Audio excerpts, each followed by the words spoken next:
See, one of the worst things that ever happened to me was that my first public talk I ever gave, I got a standing ovation.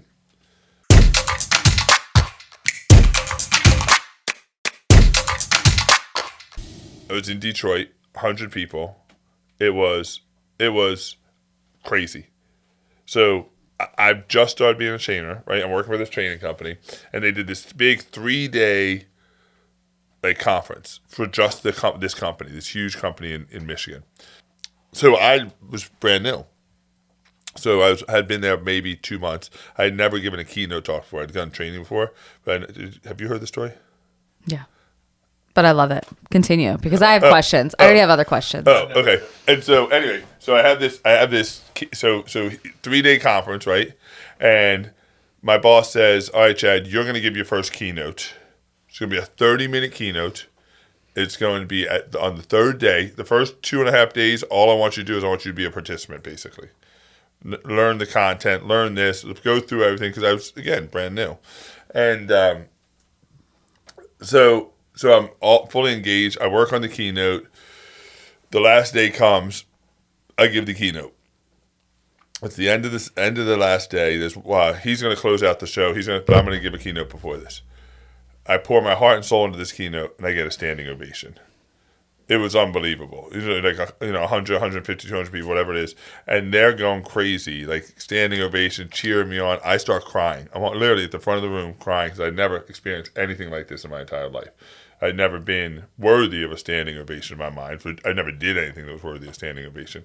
So I'm standing there, and I'm like, this just taking it all in. It felt so good. It was like the highlight of my life up to that point. Besides, obviously, having kids and getting married, this was like, I never experienced anything like that.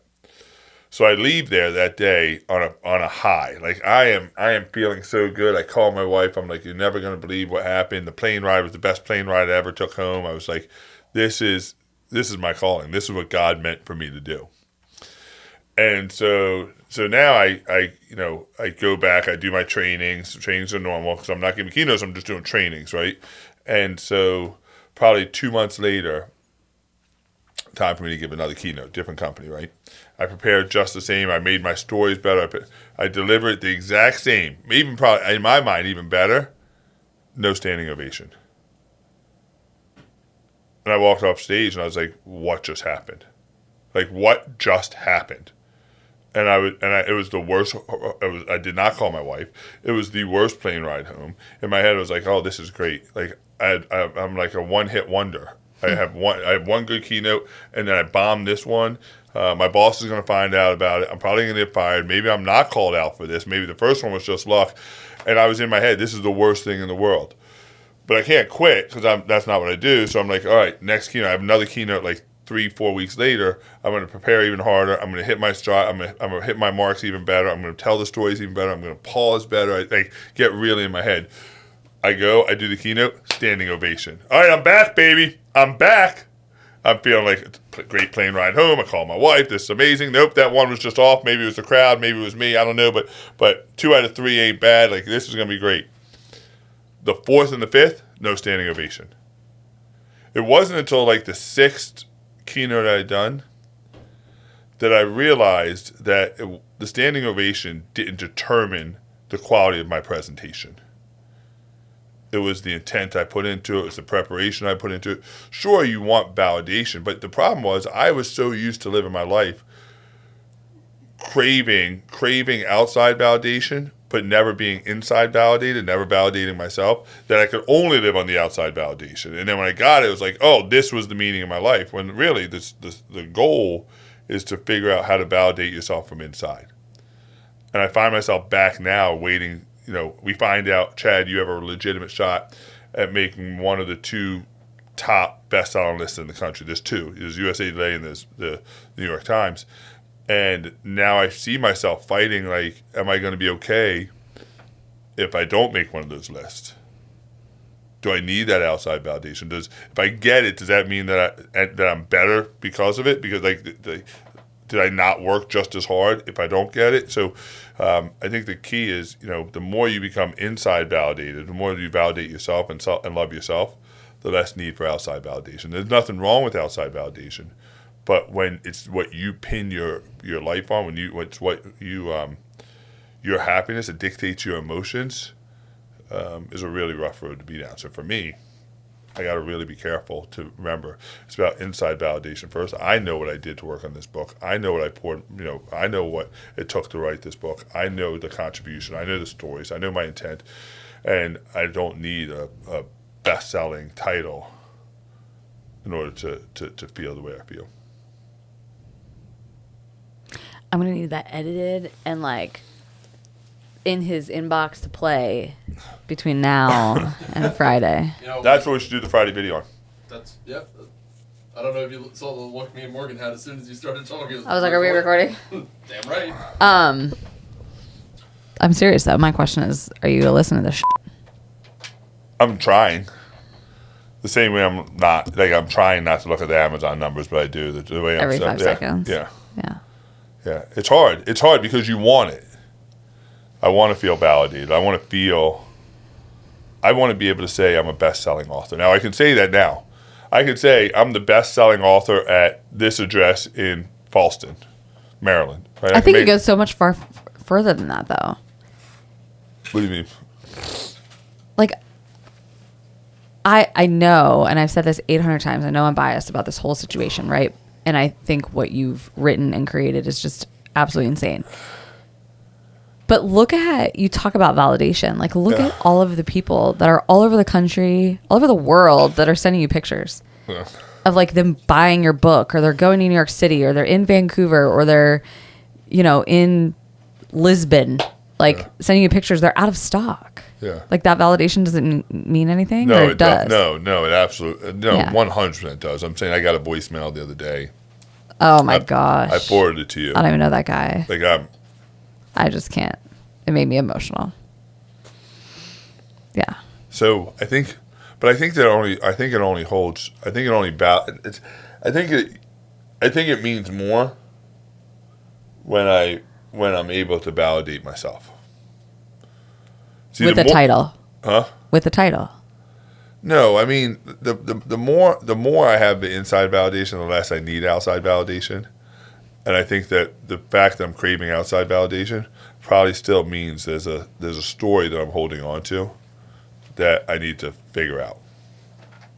Right? I think that's the key. It's this is a trip over the truth moment for me, because I had an idea that the book was going to be this.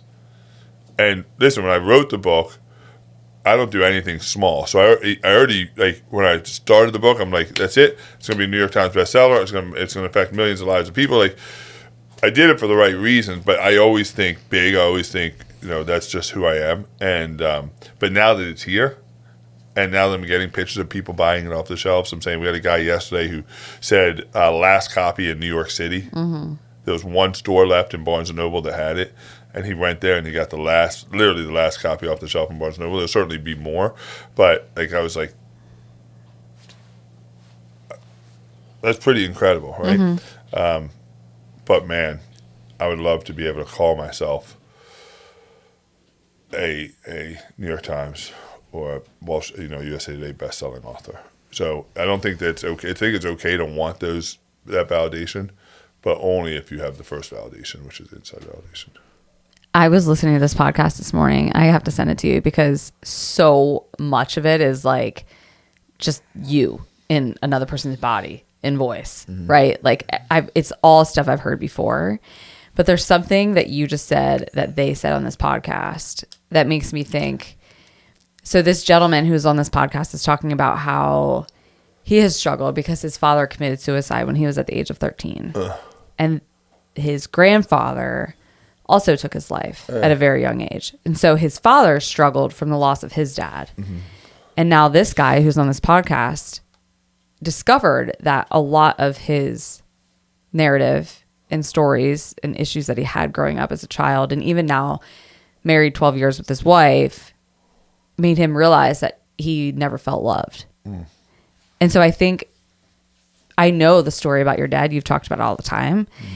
And I think so much of this validation still comes from being unvalidated by your father. Yeah, for sure. From everybody. I got tons of sympathy, very little validation. I didn't do anything worth being validated. I did everything to be worth to get sympathy. My whole ethos was how do I get this person to feel sorry for me? Mm-hmm. That was my calling card. I don't have a father. I don't have any money.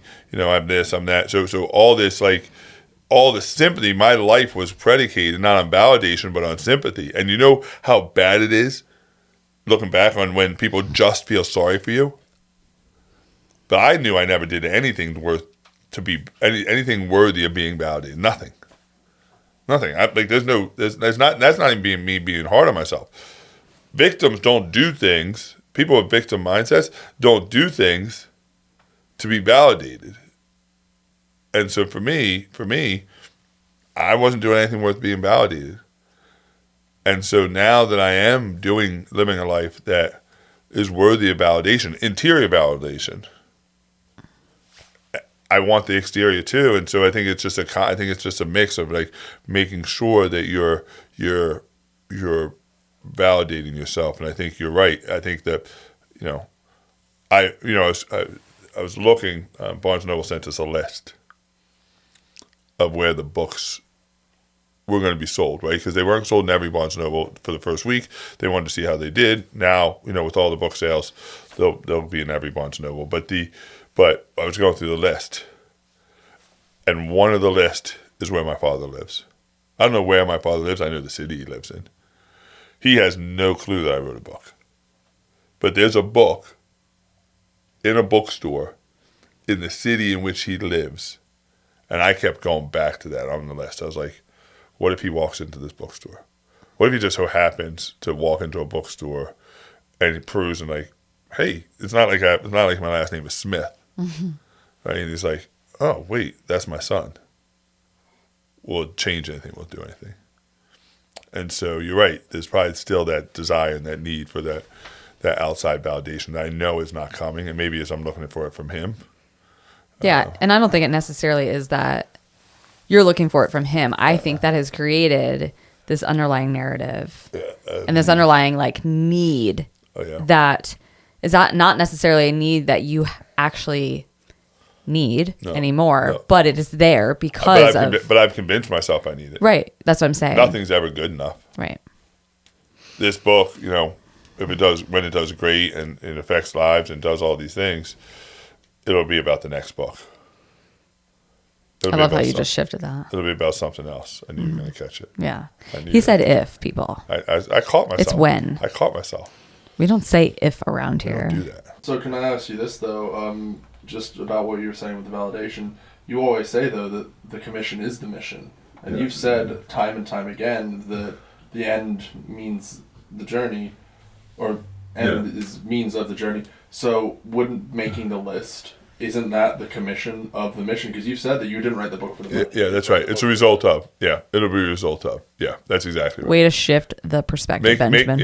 Making the list will just be a result of being vulnerable, pouring your heart out there, being honest, being true to yourself, and seeing how the world reacts to it. But the issue is that he's focused on the results. Correct. That's exactly right. And not all the things that lead up to it.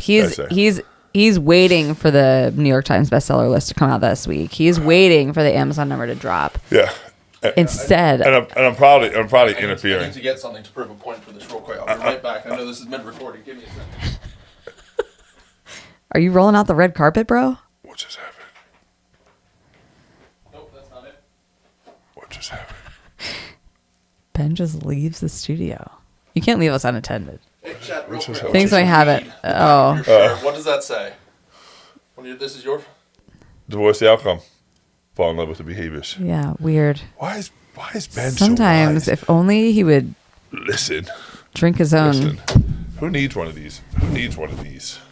We should give one of these away. Oh my god. Who watches the Friday videos? Oh, makes it this far? In this 15-minute clip? Listen, if you make it this far and watch this whole... can we just do this as a Friday video? Actually, here's what I want you to do. I want you to email Chad at cannonballmoments.com and say, I love Morgan. She is amazing. do not eat. That'll go into the junk mail. Listen. Automatic spam. I am being... Morgan, I'll be like, Morgan. Copy Morgan at cannonballmoments.com. We got a virus. If you email me and say, And by me, he means Morgan at cannonballmoments.com. if you email me and say that you made it this far, we'll send you a shirt. First 10 people. I like it. First 10 people. First 10 people get a divorce the outcome, fall in love with the behaviors. Hoodie Hoodie shirt. shirt. It's the best shirt ever, by the way.